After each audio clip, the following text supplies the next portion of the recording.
Can you hear me?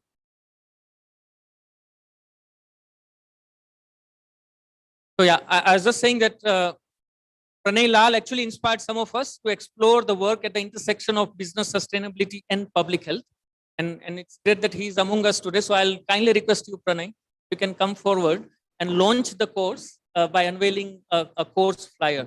Let me also invite my colleague and director at IPH, Dr. Prashant Tenes, and also Dr. Rupa Devadasan, who is an eminent physician and public health researcher. Kranti, if you can.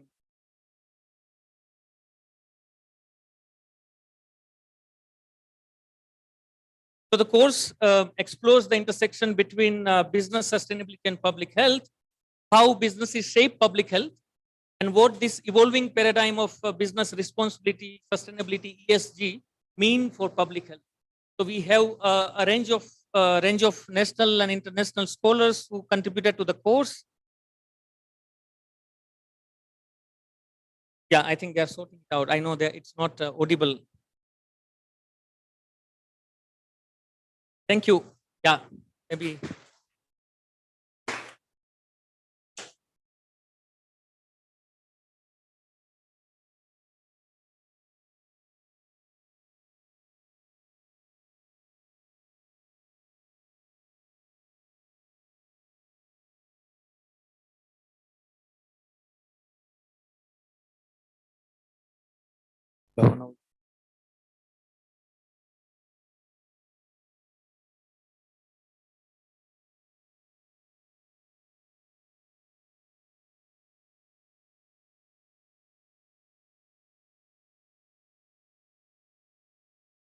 Hello. Hello. Thank you.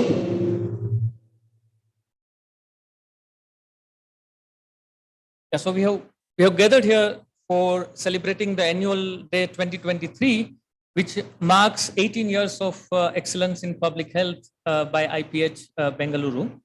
In the year, thank you. In the year 2018, at IPH Bengaluru, we launched annual public health oration series. The idea of this series was to learn from the life journeys, from contributions and perspectives of eminent individuals who have made significant contributions to public health and the allied disciplines. And we are very privileged that over time we had very inspiring personalities who have delivered this oration in past. Sri K.V. Dhananjay, a prominent advocate at Supreme Court of India. He delivered our inaugural oration in 2018.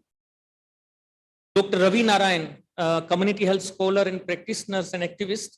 He delivered our oration in 2019. In the year 2020, we had Professor Geeta Sen, who is a world-renowned scholar on gender inequality as well as women's rights. We had Dr. C. Magoda, an eminent social scientist and tribal rights, delivering our oration for 2021. And we had Dr. Rupa Devadasan. I'm so glad that she is among us in the room today. An eminent physician, public health practitioners, and educationist. She delivered our oration last year. It's my absolute privilege to introduce Sri Pranay Lal, the orator for this year. I know many of you know him through his books, through his writings. Pranay Lal has a multifaceted personality. He's truly a public intellectual of our times. So his training, basic training was in biochemistry, but has made significant contributions in several areas, especially environment, public health, and climate science. He's an artist, and he's a very accomplished writer and author.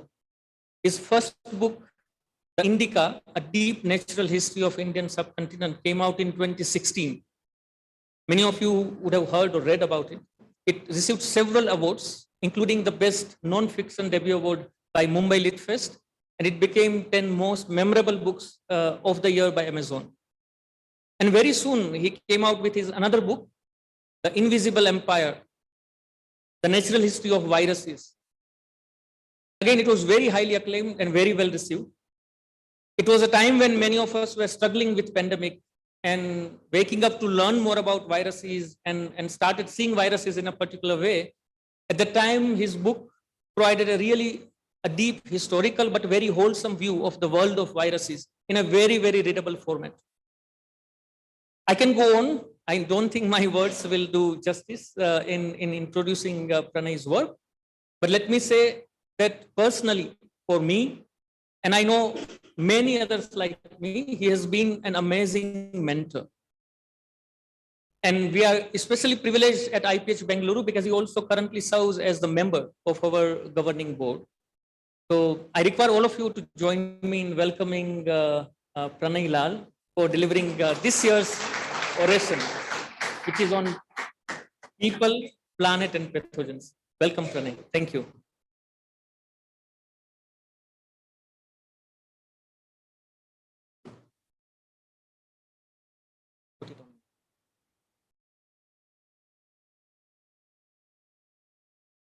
Can you hear me?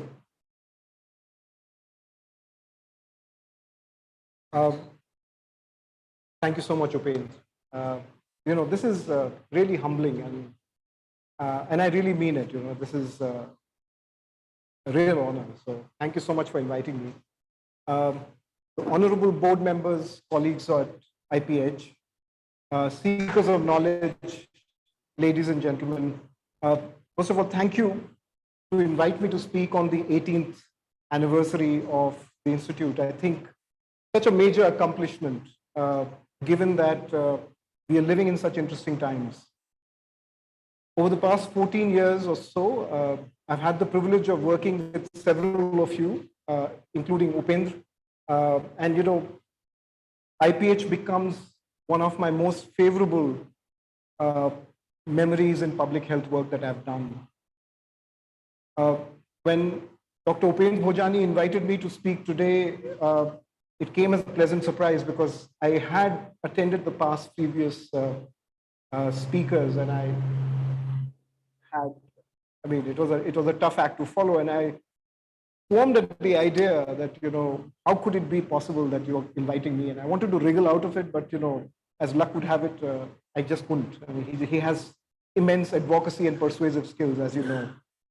So here I am, and I looked at, at the whole concept that, while IPH is such an engaging and a fantastic institute, it's such a collegial environment. I wondered how refreshing it would be that in a world where so many doors are closing in and minds are appearing to bind themselves and adhering themselves to such closed ideas, it is very rare to find an institute where you have independent thought and where ideas and innovation is fostered. So I thought there's no way I should deny this opportunity. This is exactly how even nature works. Nature works through the larger concept of subtle engagements and entanglements. It's that process that makes nature extremely interesting. It's very much like IPH, festering with energy, and there are moments that appear to be lulling over, but beneath that surface, there is a lot of activity, and it's exactly what IPH also stands for.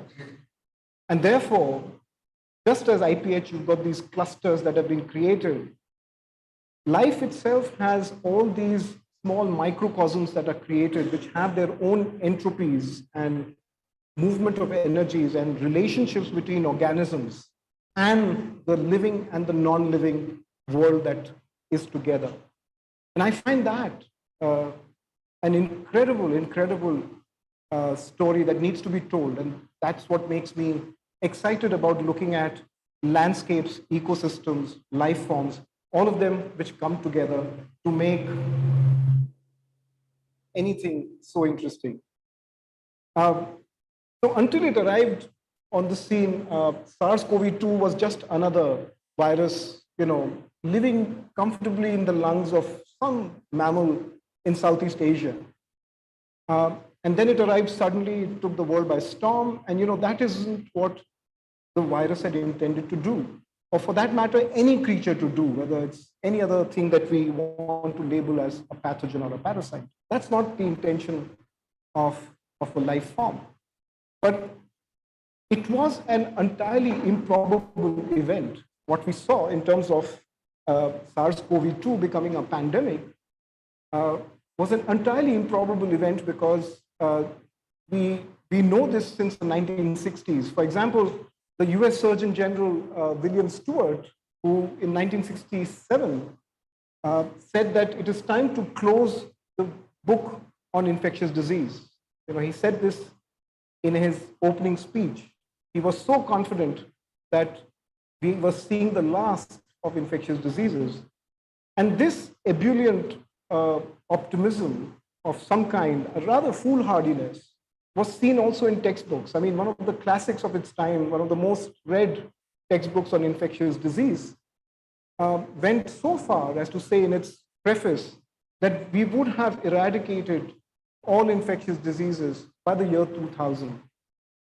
And here we are, there is no way that we can say this anymore. We eradicated smallpox in 1976. And there was hope that, there are vaccines for other diseases. I mean, there's measles, there's polio, and there are other effective vaccines. But the socio-biopolitical construct of countries and communities is such that disease eradication remains a distant dream.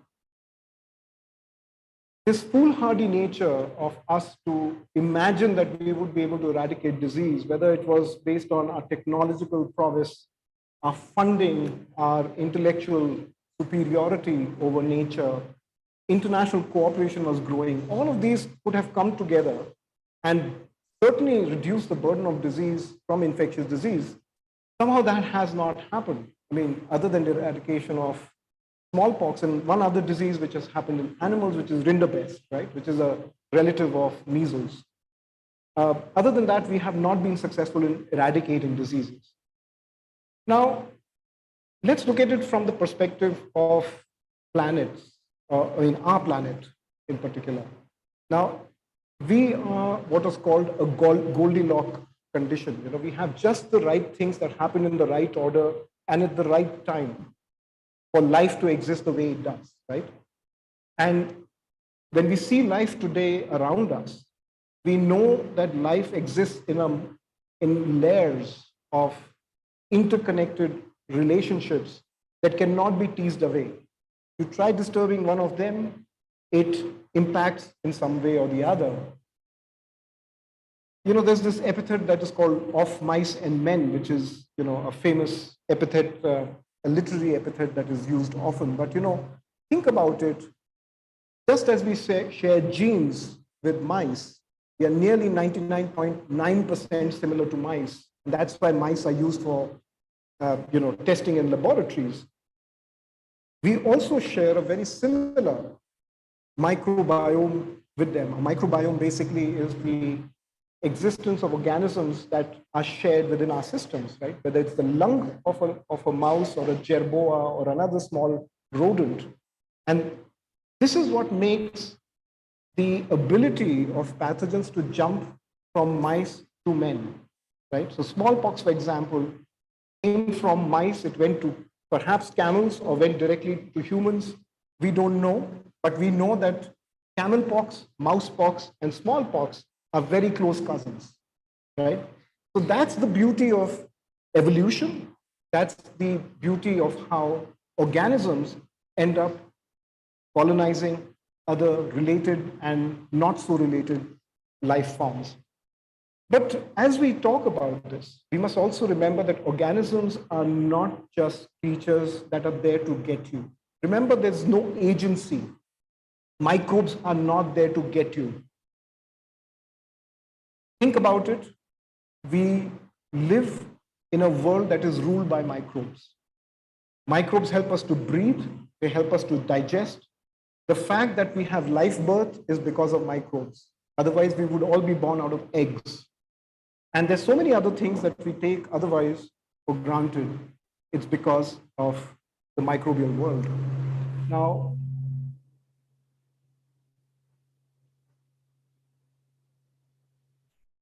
sounded like Dam Maro Dam, the beginning of that song. It sounds like that. Yeah, okay.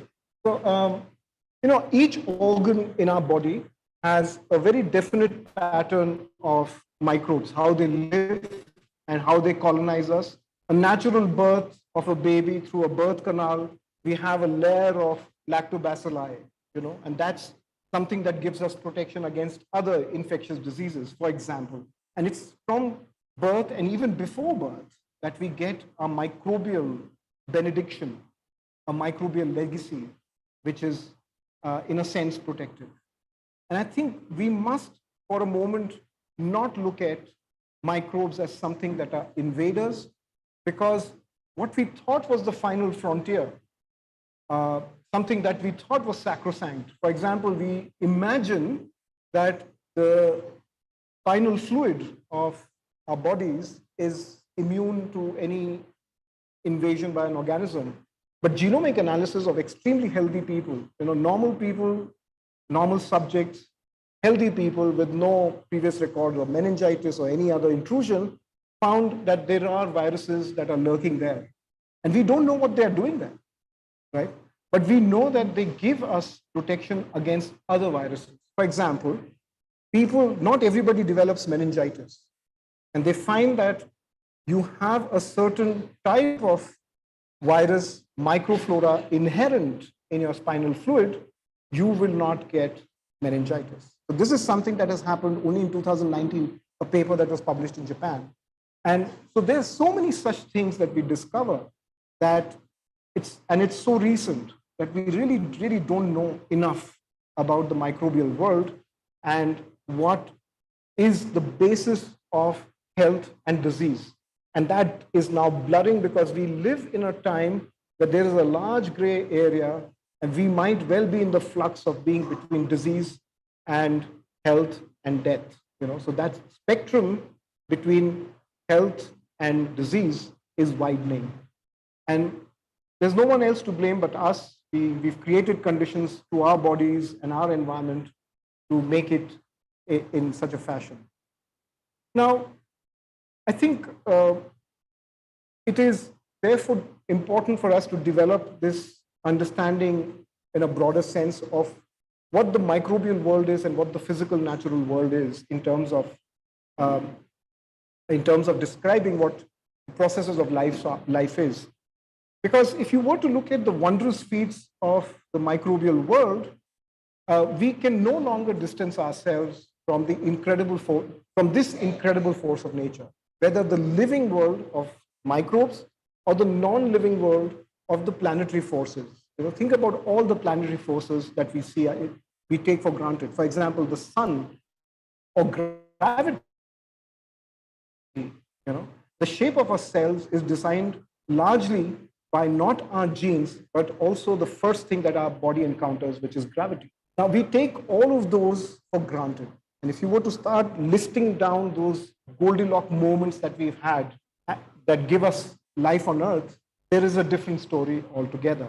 Now, despite science knowing that microbes can be good, our relationship continues to be tenuous. And I must say this with a bit of sorrow and a bit of anger, that even the medical community is ignorant and has this abhorrence towards the microbial world. And I think this is something that is fed not only as when we were children, that you should not look at dirt and grime and other things, but I think our medical fraternity also tells us that, we have to excessively sanitize ourselves and, build this whole narrative of bias and myths that microbes are bad and they need not be harbored in our body. But nothing can be far from this, because like I mentioned, everything that the microbe does for us is a divine benediction. As a result, what has happened with microbes, and in some ways, I'll come back to climate and planet in a little while, is that we have consigned the microbe and the microbial world at large to the dustbins of science and natural history. And there are very few books or papers or lectures that actually celebrate a microbe or the microbial world, right? Instead, we speak about them in derogatory terms, and we do not give them the recognition that they should be getting for the services they provide. Now, it starts from the very fact that we mislabel microbes. We have very derogatory terms for microbes.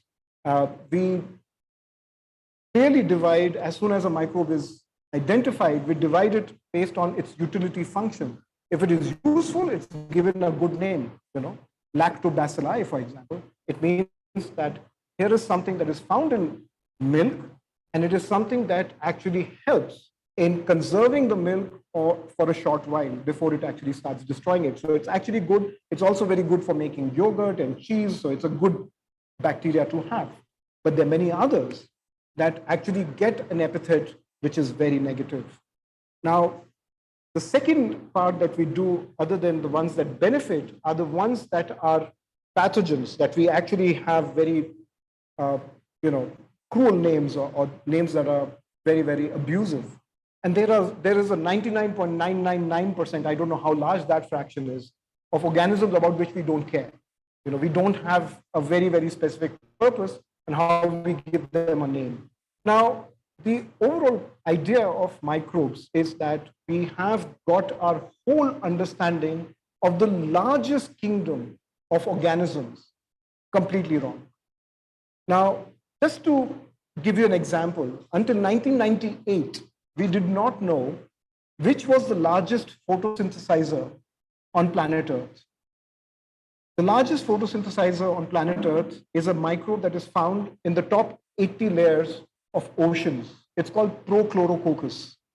And it took a woman scientist in MIT 3 full years to convince a supervisor that this is the most abundant bacteria. It is the single biggest photosynthesizer in the world, and it produces nearly 22% of all the free oxygen that you and I breathe, right?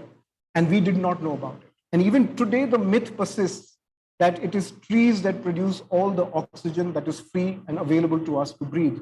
Well, nothing can be far from the truth, because it's the bacteria, the cyanobacteria, the blue-green bacteria in oceans, in ponds, rivers, and all open waters that produce all the free oxygen that you and I breathe. It's not the trees. Now, 70% of the overall free oxygen that is produced on the planet Earth is produced by bacteria alone. And these bacteria, the ones that I talked about, the aquatic bacteria. Now, what makes them very, very important is that their rapid lifestyles, they grow in a very short time cycle of 12 to 24 hours. That's it. That's all they live for. They photosynthesize, absorb carbon dioxide, release oxygen as part of their life cycle, die, and sink down into the ocean. Now, this is the critical aspect of keeping a balance of carbon on the planet. So the trees are not doing the carbon sinking. The carbon sinking happens because of bacteria. So the whole balance that happens on Earth in terms of carbon and the carbon cycle is by bacteria and creatures like them on soils, on moist surfaces like aquatic places. So that's something that I think is very important from the perspective of both the microbial world as well as the way the planet functions. It's an important aspect for us to consider. Now, it's not just the oxygen that we are worried about. I mean, think about it, like I said, the mammalian placenta, the human placenta is a viral benediction. You know, had that infection not happened in reptiles or an early mammal like reptile 255 million years ago, you and I would actually be twittering. You know, we would be on Twitter. You know, we would be like birds tweeting. You know, the reason why this happens is because the egg, which was such a vulnerable thing, if you're born out of an egg, you're a very vulnerable creature. First of all, the egg itself is a vulnerable thing, and having a live birth means that you can be up on your feet more quickly. Think about a birth happening in the Serengeti or in the plains of any grassland, where a antelope's calf is ready to walk in 15 minutes or half an hour. You know, it just follows his mother, right, or her mother. So that is the crucial aspect of being born live, right? Now, the previous about oxygen, it's not just about oxygen and carbon and the oxygen. So this obsession that we have with carbon sinking for our times, it is an obsession nevertheless, because we should be looking at every aspect of the elemental and the mineral cycle. And who comes to help here? It's the microbes. It's the microbes and the minerals that come together to make sure that the carbon cycle and the oxygen cycle remain stable. You break one of them and you have a problem. So the problem is that we have broken all the element cycles, all the mineral cycles, because of our excessive use of minerals, our excessive use of certain elements, and we've broken landscapes to get them out. Let me give you an example.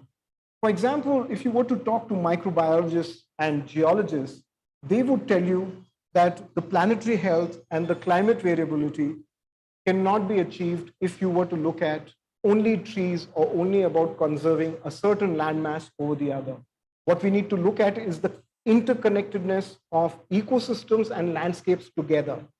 And within them, the life forms that work with each other in terms of consuming those minerals and soils and humic acid and compost and detritus. All of them are small things that actually matter. Now, let me just give you one example. We use a lot of fertilizer and pesticide that comes from the phosphate rocks, right? I mean, the rocks which have a higher concentration of phosphate, that's where we also get all our material or the raw material for making toothpaste and soaps, right?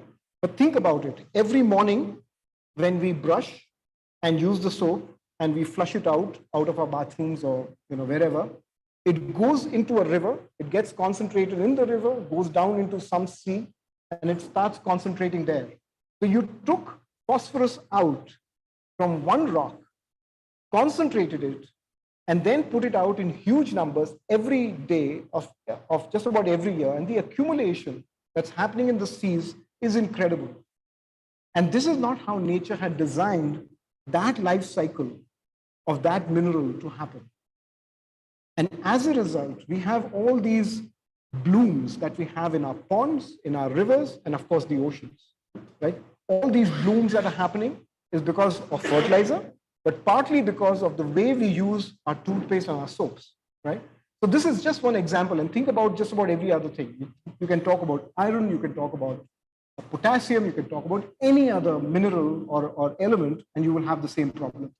Now, I just want to say that, all the issues that we are talking about today have to be seen and replaced. So if I'm using the word microbe, you can change the word and say planet, and you'll have the same argument working for you, right? I'm not saying that either of them is exclusive of each other. Planets and microbes and minerals go together, right? Now, I just want you to, I want to just step back, take you back into a bit of history, because today is a historic day. It's 18 years of IPH, so extremely historic day. I just want to take you a little bit in history to understand why we have this historical hate relationship with microbes. I think it starts from the moment when the plagues had ended and the earliest microscopes were invented in Holland and England, between Leeuwenhoek and Robert Hooke. This whole exchange that was happening between Holland, Germany, and England, and a bit of Italy. I mean, the best microscopist of 16th century came from these countries. And what they saw in their skins or in other parts of their body, they were horrified. They were looking at creatures. They found their skins and their plaque and other parts of the body teeming with these organisms. Right? They were not expecting to see organisms in places that they thought were immune or rather sterile, right?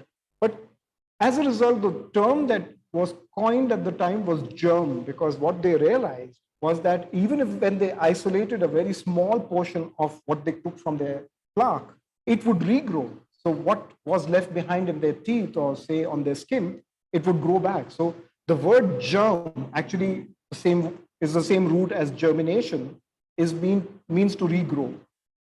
But come 17th century, we have another word that comes into existence, and the word is parasite. Now, para means along, and site is to feed. So the word actually means something that sits alongside its host and feeds on it. I mean, you could call one of your co-workers a parasite because that person is feeding off your work. But this is exactly how nature is. But what we are now finding is that there's some parasites that are actually very good for you. Right? For example, there's now evidence that if you have worm infestation in your stomach, you actually have a lower incidence of V's, right? And you have a lower incidence of eczema, right? So, those kind of things. So there are people in the West who have had a very sanitized life who are now consuming roundworm eggs, just to infect themselves slightly. And it also avoids Crohn's disease and things like that. Celiac diseases that are happening can be avoided if you have a microflora which has certain creatures, including roundworms. Now, the other aspect that I want to come to, other than the word pathogen, which gives you pathos or parasite or germ, I think these are derogatory terms that came out, and we retain those terms. We tend to not look at the larger problems that exist in the microbial world, at least in our relationship with the microbial world. What has actually happened is that we now recognize that some of these parasites are hitchhikers, and they tend to leave your body even without manifesting a disease, and somehow they just vanish, right? And some of them are stowaways. They just exist and just never show a disease. So although you might be a carrier of a disease, of a pathogen, you may never develop a disease. So these are interesting aspects that we cannot understand of what keeps these organisms in check. Now, I just want to, come to a little bit of statistics. I know most biologists don't like math unless you're a biostatistician, but I just want to tell you about something which is very, very interesting. So until about 1980s or early 1990s, we did not know how many cells exist in us and how many microbes live alongside us, right? So those were very, very interesting times. And so there were some guesstimates that were there. Now, the largest cell in our body, I mean, depending how well nourished or how athletic you are, can be anything between your nerve cell or your fat cell. So if you are slightly obese, your fat cells might be larger than your nerve cells. But both of these are very large cells, right? You could actually see them without the aid of a microscope. Now, they were what is called a Fermi method. You have a back of the envelope method to calculate how many cells are there in your body. And you had a list of cells and you said, oh, if the size is this much of an organ, this is the number of cells that exist, and therefore you came up with a broad number that existed.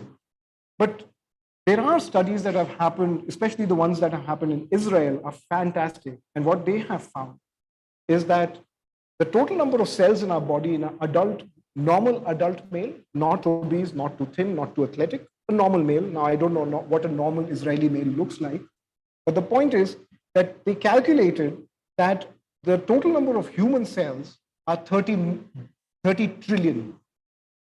So 30 trillion human cells exist in a normal man, right? So ladies, if there's a man behind you or on your side, he may contain 30 trillion cells. But you know, he also contains 39 trillion bacteria. And this is not counting viruses, which will be more, or protozoa, which will be less, and fungi, which will be even less, right? If you were to add that, it might be maybe another trillion. But the point is that, you know, the ratio of bacterial cell to human cell is 1.3 bacterial cells to 1 human cell. So we are clearly outnumbered. So if you are going at war with bacteria and the other organisms, you better be sure that, you know, you are completely outnumbered. And if you really want to use excessive antibiotics and other things, they will actually turn against you. So that's not a good state to be in. Women tend to have more microbes in their bodies, and I think the reasons are quite obvious. Children have, again, depends on girl child or a male child. They tend to differ, but they are very similar to an adult male in terms of ratio. The number of cells are, of course, much less. The thing that we did not know, and we got to know only as recently as 2014, was what is it that keeps these microbes that are contesting in our bodies? How do they keep our body in check? Why is it that different organisms are not at war with our organs and our cells, right? Now, this is where something very interesting happens. Think about it. You just had a heavy lunch, right? All of us had a pretty heavy lunch. What prevents the organisms that are going to help us digest, protest, eat all the food, digest it, and start eating our gut lining and start destroying it? They're pretty much capable of doing it, right? But what is it that keeps them in check? And we did not know the answer till as recently as 2014, because there was an accidental discovery of a virus that is an overlord of all these viruses or all these bacteria. And you know, the name that we gave it was a very crass name. It's called the crassphage. So CR is cross, ASS is assembly, and phage is to eat, right? So it's a bacteriophage, that means a bacteria eater. So it's called crassphage. So cross-assembly phage or crassphage is the overlord of what keeps control in our gut. So if you have a gastric reflux that is happening, blame the crassphage for not acting on the upper gastric canal, for not controlling the excessive processes that are happening, the excessive indigestion that is happening. So that's the point that I'm making, that despite living with peace within our bodies, we remain at war with the microbial world. And I think that's the most silly thing that could have happened in terms of what we call advancement. Now, I want you to just think of this thing, that what is the Kannada term or Hindi term or Urdu word or anything for algae, for fungus, for chlamydia, for protozoa, or moss? It's just one word or two words, right? And it is not a good word. Now think about it, mosses and fungi are so critical on the forest floor for digesting the leaf litter. If that digestion doesn't happen, we'll have leaves that are just there. There's no humus, there is no detritus, there is no enrichment of soil.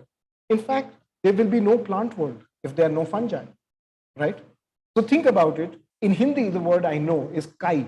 Everything is kai, and it's such a dirty word. Anything that is green and greasy along the walls or in wells or in anything is called kai. Now, that's not a word, It doesn't talk about whether it's moss or fungi or any other thing that is, that exists in terms of life forms. Now, even in an organic language, an ever-evolving and inclusive language like English, we have bad words. I mean, we've got things like bugs, critters, scum, all these words are very derogatory. In fact, there are companies now named, using these words. And I find that very disturbing, If you were to look at the origin of the word bug, you'll be very disturbed. Trust me, it's a very disturbing word, I don't want to repeat it, there are children here, but, perhaps aside we could talk about how that word originated. So I think singularly here, scientists are to blame because they could have changed this discourse, because not only are they responsible of naming different organisms, but how you should use it is something that is left to them. And whether it's insects, which we call critters, I mean, I find that kind of ridiculous. I mean, I'm not here as an advocate for all living things, but I find that revolting that we call anything and everything critters, scum, and bug, and those kind of words. I think that is something that we need to accord to them, is a little more respect and recognition. And I think, if you were to then look at the larger scheme of things, I think we look at nature, the planet, and the microbial world in quite a conceited and a self-obsessed way. We look at just our existence, our biology, our relationships with our food, the organisms that infect us or benefit us, all of this through a keyhole. We do not look at it from the larger remit of things. I think that is troublesome, because anything and everything that exists other than that outside of human interest is of no value to us, right? And I think that's a problem. And I think we therefore treat microbes the same way as we treat the planet. And this is a relationship that I want to change. Consider this, I spoke about derogatory names. Think about, again, in Kannada or Hindi or any other thing. We have less charitable words. We have derogatory words for things like deserts or crop forest or wetlands and marshes and even jungles. They're not polite words. Many of them are, if they're assigned to a god or a goddess, it's fine. But otherwise, we have very, very bad words for crop forest, for example.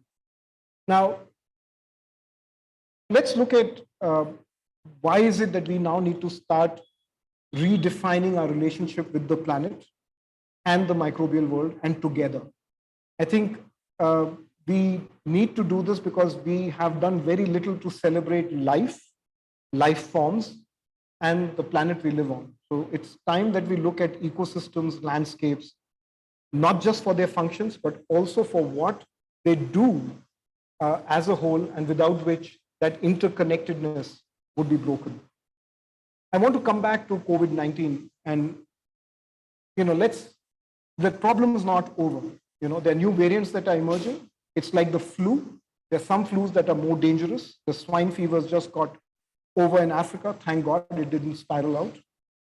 But it was something that we should have prevented, but the swine flu emerged, and it wasn't handled as well as it should have.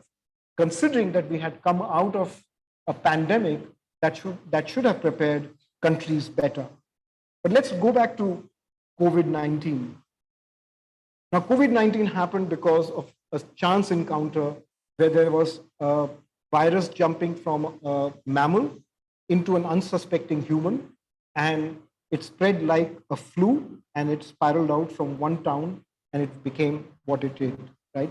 Now, this has happened multiple times in the past. It has happened with mice, humans encountering mice or jerboas or pikas, marmots. We've encountered fevers from them. They're chance encounters, whether as hunter-gatherers or agriculturalists, we've got these infections, right? And they have stayed with us. So COVID will stay with us no matter what. Let me just give you an example. An ancestor of COVID affected a population in the Han Chinese 22,000 years ago. It is very, very close to SARS-CoV-2, more close to SARS-CoV-2 than SARS-CoV-1. And this is something that was discovered while the COVID pandemic was running. It was ongoing. And this is something that we now know, because if that fever, that infection had crossed over into humans in the Han population in China 20 to 22,000 years ago, then we know that this crossover is not a new one. It's perhaps happened earlier. So our relationship with this virus, now that it has found a new evolutionary trajectory, it's something that it's going to stay with us, right? Now, I think what we know, that the virus has this ability to find cracks in the political and economic systems, amplify itself by finding ways and means in different ways in which health systems work. They know how to create conditions where societies are pushed into new domains. For example, more liberal countries became so much more autocratic. Your personal liberties were taken away from you, right? Now, in countries where liberties were better managed and more participatory, of course, there were smaller countries that had more better governed governments. They fared much better. And I think those are countries that you know, the ones that they exist. But I think the problem here is that we rely far too much on technology to provide us the answers, and we exclude the unimaginable beauty of nature and its powers and the boundless uncertainties under which nature and the microbe operates. Now, I just want to take you to 100 years before COVID-19. I want to take you into a story which I don't think any one of you knows, because I just discovered this about 3 weeks ago. Let me tell you that story.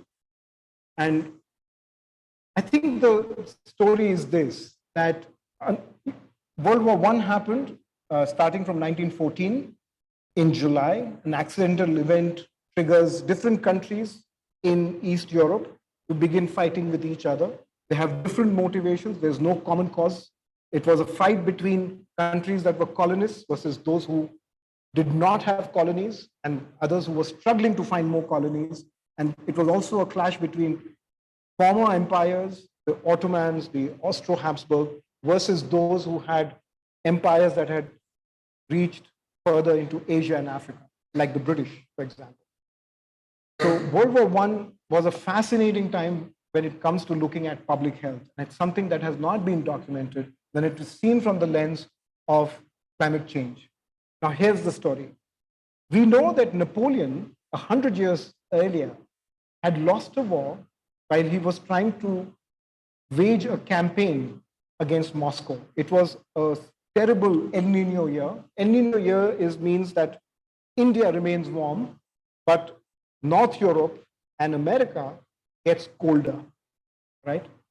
And they have an early onset of winter. Now, that happened with Napoleon. It happened in 1919 as well, 1918 actually. Now, in 1918, something happened in America. The cold front that developed in Canada prevented the migration of waterfowl.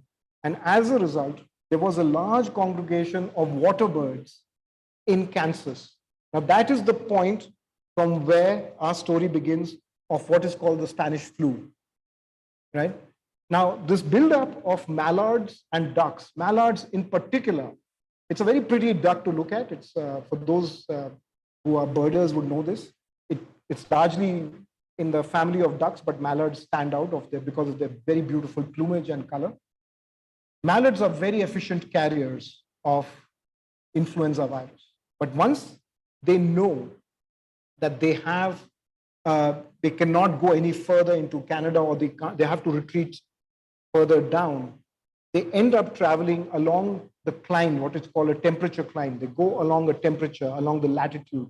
And that's what they did in the on the winter of 1918. And that's the moment when America was about to enter the war to liberate Europe, liberate its allies, Britain and France. And there was a chance crossover of this virus from the mallards into trainees who had come for training to this camp in Kansas, where it crossed over. And this became the point where the crossover happens into the first humans, and it stays within the larger remit of the army personnel.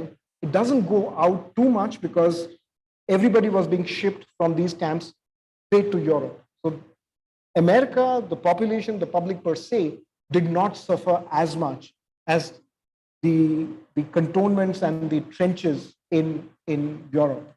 But from 1919, this becomes a major, major problem because influenza gets a hold not only in Europe, but also in other parts of North Africa and wherever there were wars and battles that were happening.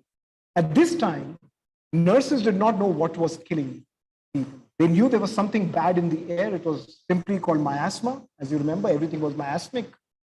And the only way they could recognize that a patient had this disease was looking at their soles. Anybody who developed small purple patches on their feet, or cyanosis, as we know, was actually carted out even while alive in the winter to die. And this is the time when, that decision of ethic and careful use of resources and every other thing becomes very, very important. Now, what is remarkable for us is that we need to look at the whole trajectory in which the Spanish flu, and the word Spanish flu also is perhaps the first infodemic because Spain was a neutral country. And it was the only country that was able to send these reports to the rest of the world that we have a problem in Europe. There is a massive, massive epidemic in the trenches that is happening. And because of which the news, because it came from Spain, it was called the Spanish flu. Spain actually did not have a problem. It only had a problem after people came there for recovery and rehabilitation. It was only then that Spain started to get the effect of the Spanish flu. And of course, when it came to India, there were 67,000 Indians had died in the war, and 12 million people died in World War I. Compared to that, 50 million people died because of the Spanish flu that happened in 1918 and 1919, 1920 for 3 years. And compared to the 67,000 people who died, Indians who died fighting the war for the British in Europe, 12 million people died in India from the Spanish flu, right?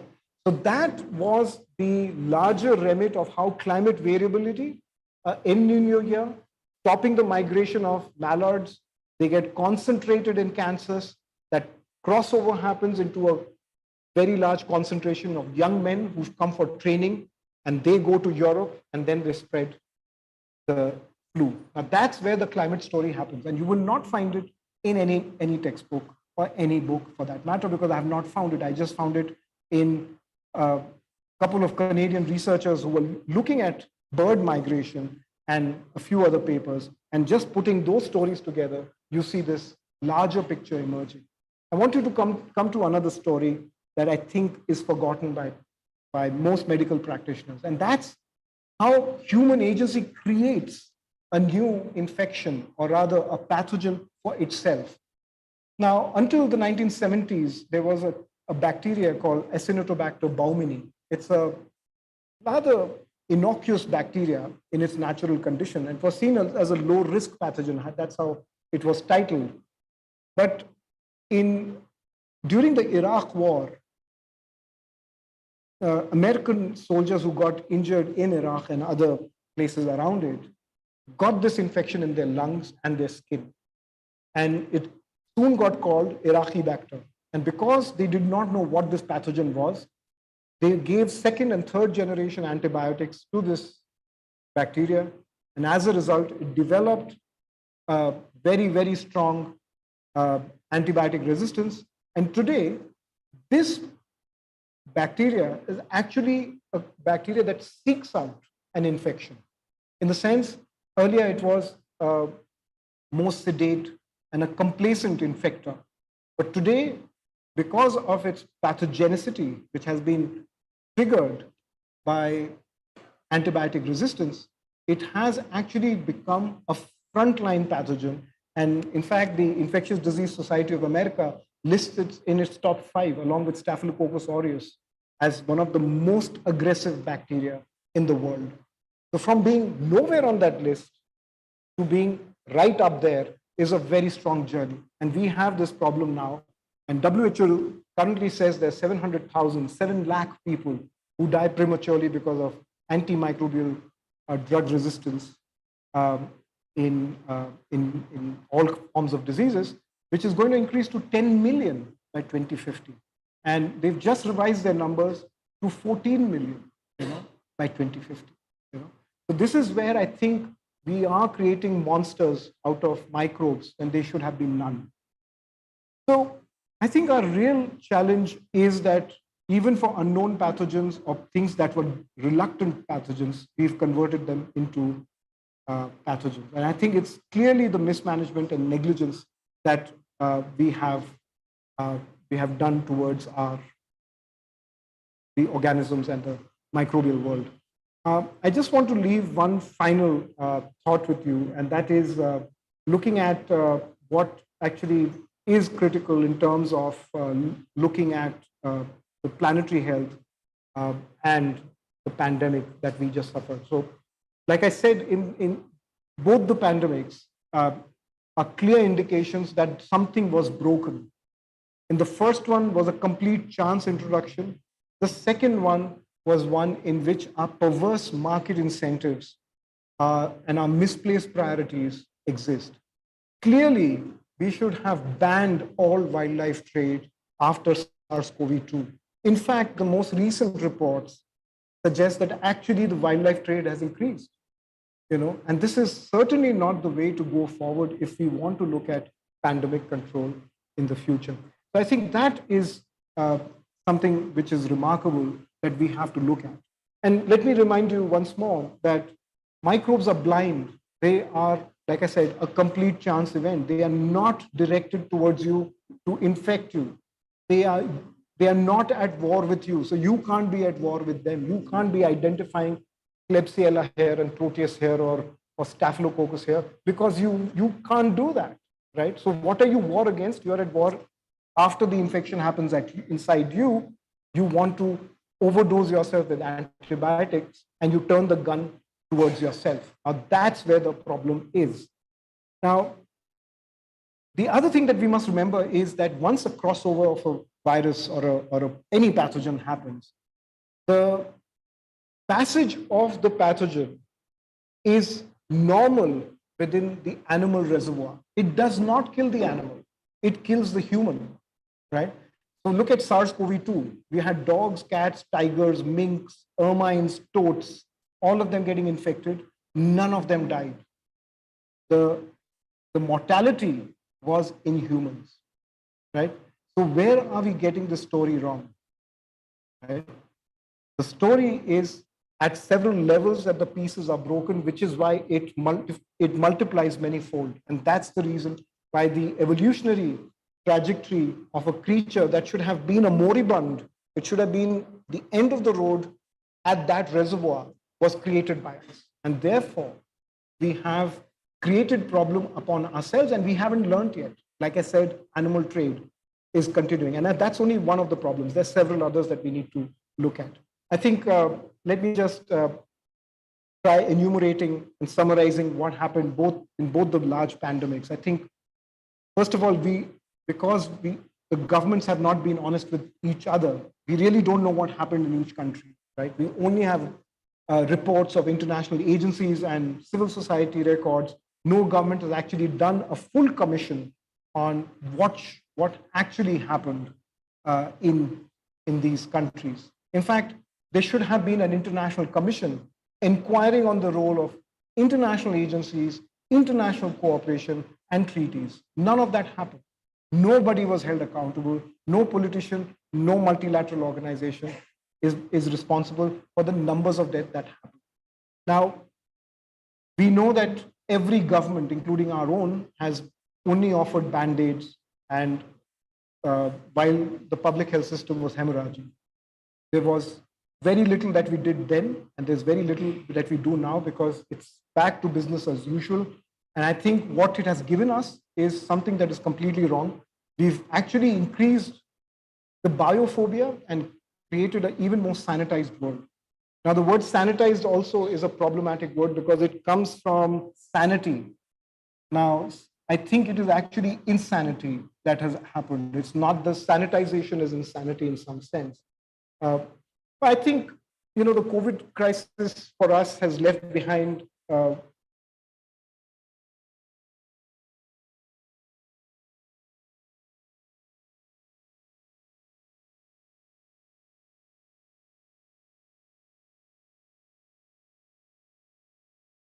we are very sick as well. And it actually indicates is that we have a pretty toxic relationship with the microbial world and the planetary systems that run it. Now, if we want to secure our future, we must have the humility to understand microbes, the planet's own services, its processes, and what is our role in it. And I'm sure that there are no easy answers, but the fact that if we start asking this question, we may be able to find some answers. Thank you so much.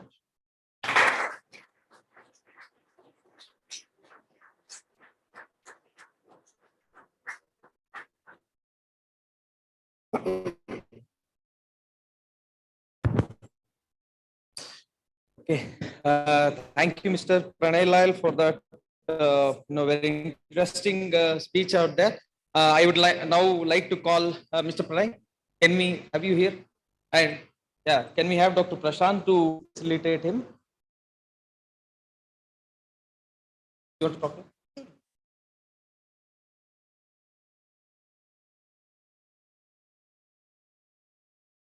Pranay, can we hand over a plaque of having delivered the oration? What a cherished thing. Thank you so much.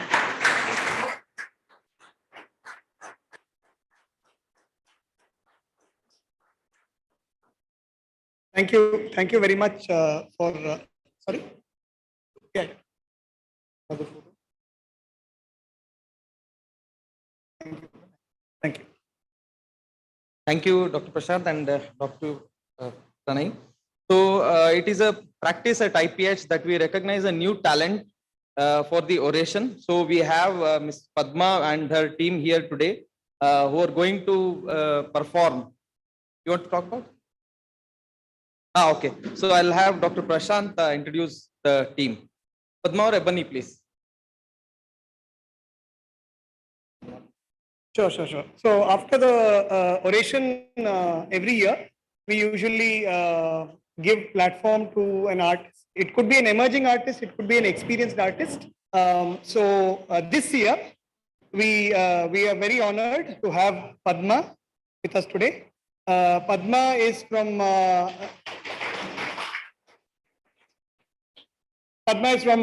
Yarakanagadde and a few other places. She has several anchorings and moorings in multiple locations in Chamarajnagar district.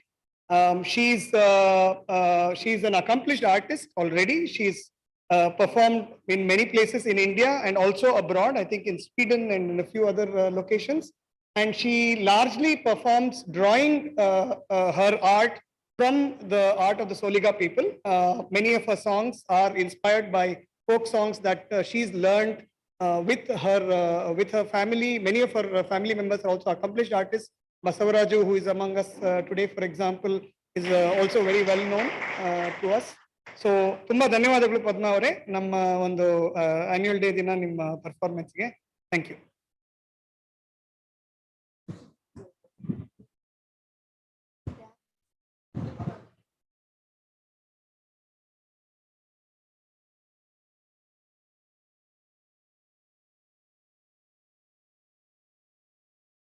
ನನ್ನ ಹೆಸರು ಪದ್ಮಾ ಅಂತ. ನನಗೆ English ಬರಲ್ಲ, ಕನ್ನಡದಲ್ಲೇ ಮಾತಾಡ್ತೀನಿ. ನನಗೆ ನಮ್ಮ ತಂದೆಯವರು ಚಿಕ್ಕ ವಯಸ್ಸಿಂದನೂ ಸಂಗೀತ ಕ್ಲಾಸು ಯಾವುದು ಹೇಳ್ಕೊಂಡಿಲ್ಲ. ಬಟ್ ನಮ್ಮ ತಂದೆಯವರು ಇದ್ದಾರೆ, ಬಸವರಾಜ್ ಅಂತ, ಅವರು ಬರಬೇಕು.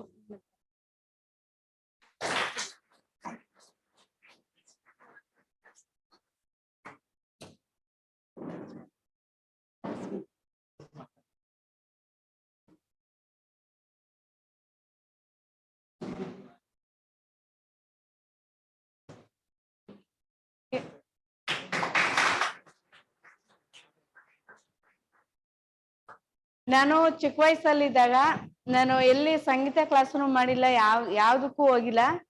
ನಮ್ಮ ತಂದೆಯಿಂದ ನಾನು ಚಿಕ್ಕ 6 ಅಂದ್ರೆ 6ನೇ ಕ್ಲಾಸಿಂದ ನಾನು ಸಂಗೀತನ ಕಲ್ತಿದ್ದು. ನಾನು ತಮಟೆ ಮತ್ತೆ ಡ್ರಮ್ಸು ಅದೆಲ್ಲ ಕಲ್ಸಿದ್ದು ನಮ್ಮ ತಂದೆನೆ. ನನಗೆ ಯಾವ್ದು ಬರ್ತಾ ಇರ್ಲಿಲ್ಲ, ಆಡಕ್ಕೂ ಬರ್ತಾ ಇರ್ಲಿಲ್ಲ, ಯಾವ್ದು ಬರ್ತಾ ಇರ್ಲಿಲ್ಲ. ಮನೇಲಿ ಅಮ್ಮ ಕಾಳು ಹಾಕಿಟ್ರೆ ಡಬ್ಬಿಲೆಲ್ಲ ಬಡಿತಾ ಹಾಡು ಹೇಳ್ತಿದ್ದೆ. ಇವಾಗ ಅದನ್ನ ನಮ್ಮ ತಂದೆಯಿಂದ ನಾ ಕಲ್ತಿದ್ದೀನಿ. ನಮ್ಮ ಕಲೆನ ನಮ್ಮ ಟ್ರೈಬಲ್ ಅಂದ್ರೆ ನನ್ನ ಸೋಲಿಗರ ಮಕ್ಕಳು ಬೆಳೆಸ್ಬೇಕು. ಅದೇ ನನ್ನ ಆಸೆ. ನನ್ನಂತೆ ಎಲ್ರು ಬೆಳಿಬೇಕಂತ ಅನ್ನೋದು ನನ್ನದೊಂದು ಆಸೆ ಇದೆ.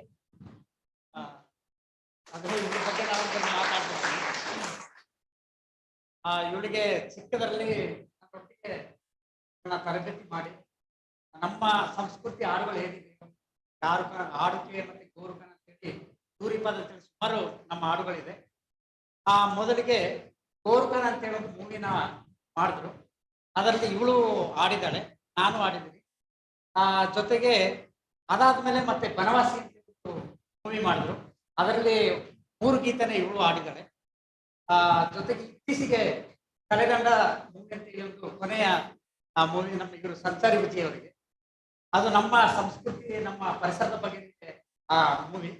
ಅದರಲ್ಲಿ ಇವಳು ಆಡಿದ್ದಾಳೆ, ನಾನು ಆಡಿದ್ದೀನಿ.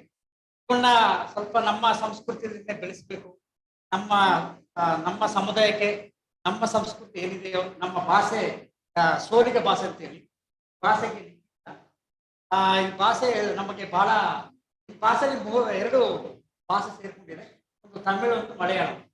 ನಾವು ಗಂಡು ಮಕ್ಕಳಿಗೆ ಕುನ್ನ ಅಂತ ಕರೀತೀವಿ, ಕುನ್ನ ಬಂದೆ ಕುನ್ನ ಅಂದ್ರೆ ಬರ್ತೀಯ ಅಂತ. ಹೆಣ್ಣು ಮಕ್ಕಳಿಗೆ ಕುನ್ನಿ ಅಂತ ಕರೀತೀವಿ, ಅಂದ್ರೆ ಬಂದೆ ಕುನ್ನಿ ಅಂದ್ರೆ ಬರ್ತೀಯ ಅಂತ. ನಮ್ಮ ಭಾಷೆಯಲ್ಲಿ ಪ್ರಾಣಿಗಳನ್ನು ಕೂಡ ಕರಿತೀವಿ. ಈಗ ಹುಲಿಗೆ ದೊಣ್ಣೆಗೆ ನಾಯಿ ಅಂತ ಕರಿತೀವಿ, ಹುಲಿಯನ್ನು. ಮತ್ತೆ ಚಿರತೆಯನ್ನ ಕಿರುಬ ಅಂತ ಕರಿತೀವಿ.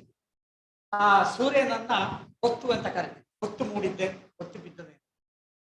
ಮತ್ತೆ ಚಂದ್ರನನ್ನ ಎರೆ ಅಂತ ಕರಿತೀವಿ, ಎರೆ ಮೂಡಿದ್ದೆ ಅಂತ ಕರಿತೀವಿ. ಯಾಕಂದ್ರೆ ಈ ಭಾಷೆಗಳು ನಮ್ಮ ಇತ್ತೀಚಿನ ಪೀಳಿಗೆ, ನಮ್ಮ ಯುವಜನರು ಮತ್ತು ಯುವತಿಯರಿಗೆ ಯಾರು ಕೂಡ ಇದನ್ನ ಬೆಳೆಸ್ಕೊಳ್ಳಲ್ಲ. ಇದನ್ನ ನಾವು ಬೆಳೆಸಬೇಕು, ಸಂಸ್ಕೃತಿ ಉಳಿಸ್ಬೇಕಂತ ಹೇಳಿ ನನ್ನ ಮಾಡ್ಕೊಂಡು ಹೋಗ್ತಾ ಇದ್ದೀವಿ. ನಮ್ಮದೊಂದು ಸೋಲಿಗ ಪುಷ್ಪ ಅನ್ನೋ ಒಂದು ಕಲಾ ಸಂಘ ಇದೆ. ಆ ಸಂಘದಲ್ಲಿ 15 ಜನರು ನಾವು ಸದಸ್ಯರಾಗಿ ನಾವು ಈಗಾಗಲೇ ನ್ಯೂ ಡೆಲ್ಲಿ, ಬೆಂಗಳೂರು, ಮತ್ತೆ ಒರಿಸ್ಸಾ, ಕಲ್ಕತ್ತಾ, ನ್ಯೂ ಡೆಲ್ಲಿ, ಸುಮಾರು ಮೈಸೂರು ದಸರಾದಲ್ಲಿ ಪ್ರತಿ ವರ್ಷ ಕೂಡ ಮಾಡ್ತಾ ಇದ್ದೀವಿ. ಆ ಮೈಸೂರು ದಸರಾದಲ್ಲಿ 2012ನೇ ಸಾಲದಲ್ಲಿ ನಮ್ಮ ಕಲಾ ತಂಡಕ್ಕೆ 150 ಕಲಾ ತಂಡದಲ್ಲಿ ನಮ್ಮ ಕಲಾ ಪ್ರಕಾರಕ್ಕೆ 2ನೇ ಬಹುಮಾನ ನಮ್ಮ ತಂಡಕ್ಕೆ ಸಿಕ್ಕಿದೆ. ಹಾಗೆ ಇನ್ನೂ ಸುಮಾರು ಹಲವಾರು ಪ್ರಶಸ್ತಿಗಳು ಬಂದಿದೆ ಹಾಗೆ ತಿಳ್ಕೊಳ್ತಿದ್ದೀನಿ. ಈಗ ಪದ್ಮನ ಕೈಲಿ ಒಂದಿರ ಆಸೋಣ. ನಮ್ಮದು ಸಂಪ್ರದಾಯ ಏನೆಂದ್ರೆ, ನಮ್ಮ ಮದುವೆ ಬಹಳ ವಿಶೇಷವಾಗಿದೆ. ನಮ್ಮ ಬುಡಕಟ್ಟಿನ ಮದುವೆ ಹೇಗೆ ಮಾಡ್ತೀವಿ ಅಂದ್ರೆ, ಈಗ ಗೋರುಕನ ಅಂತ ಹೇಳಿ ನಮ್ಮದು ವರ್ಷ ರೊಟ್ಟಿ ಹಬ್ಬ ಮಾಡ್ತೀವಿ. ಆ ರೊಟ್ಟಿ ಹಬ್ಬದಲ್ಲಿ ಹುಡುಗನನ್ನು ಹುಡುಗಿ ಆಯ್ಕೆ ಮಾಡ್ತಾರೆ. ನಾವು ನೃತ್ಯ ಮಾಡುವಾಗ ಹಾಡನ್ನು ಹೇಳ್ಕೊಂಡು ನಮ್ಮ ಹುಡುಗಿ ನಮ್ಮ ಮೇಲೆ ಇಷ್ಟ ಬಿದ್ದರೆ ಅವಳು ಕಲ್ಲಿನಲ್ಲಿ ಹೊಡಿತಾಳೆ. ಆವಾಗ ಹುಡುಗ ಬಂದು ಕೇಳ್ಕೊಂಡು, ಮತ್ತೆ ಇತ್ತೀಚೆಗೆಲ್ಲ ಕಲ್ಲಿನಲ್ಲಿ ಹೊಡೆಯಲ್ಲ, ಈಗೆಲ್ಲ ಬಾಳೆಹಣ್ಣು, ಬಿಸ್ಕೆಟ್, ಮಿಠಾಯಿಯಲ್ಲಿ ಹೊಡಿತಾರೆ ಇವಾಗ. ಹಾಗಾಗಿ ಆ ಸಂದರ್ಭ ಓಡಿ ಆ ಕಾಡಲ್ಲಿ ಇರುವಾಗ ಆ ಹುಡುಗಿ ಮತ್ತೆ ಹುಡುಗ ಕಾಡಲ್ಲಿ ಇರುವಾಗ ಬಹಳ ಚೆನ್ನಾಗಿ ಖುಷಿಯಾಗಿ ಇರ್ತಾರೆ. ಆ ಸಂದರ್ಭದಲ್ಲಿ ಹಾಡು ಹೇಳ್ತಾರೆ, ಅದನ್ನ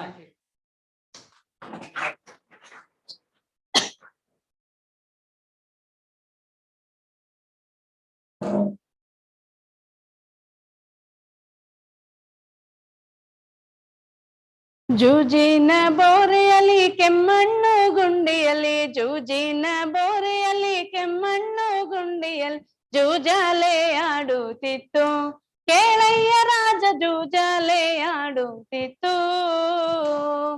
ಜೂಜಿನ ಬೋರೆಯಲ್ಲಿ ಕೆಮ್ಮಣ್ಣು ಗುಂಡಿಯಲ್ಲಿ, ಜೂಜಿನ ಬೋರೆಯಲ್ಲಿ ಕೆಮ್ಮಣ್ಣು ಗುಂಡಿಯಲ್ಲಿ ಜೂಜಾಲೆ ಆಡುತ್ತಿತ್ತು. ಕೇಳಯ್ಯ ರಾಜ ಜೂಜಾಲೆ ಆಡುತ್ತಿತ್ತು.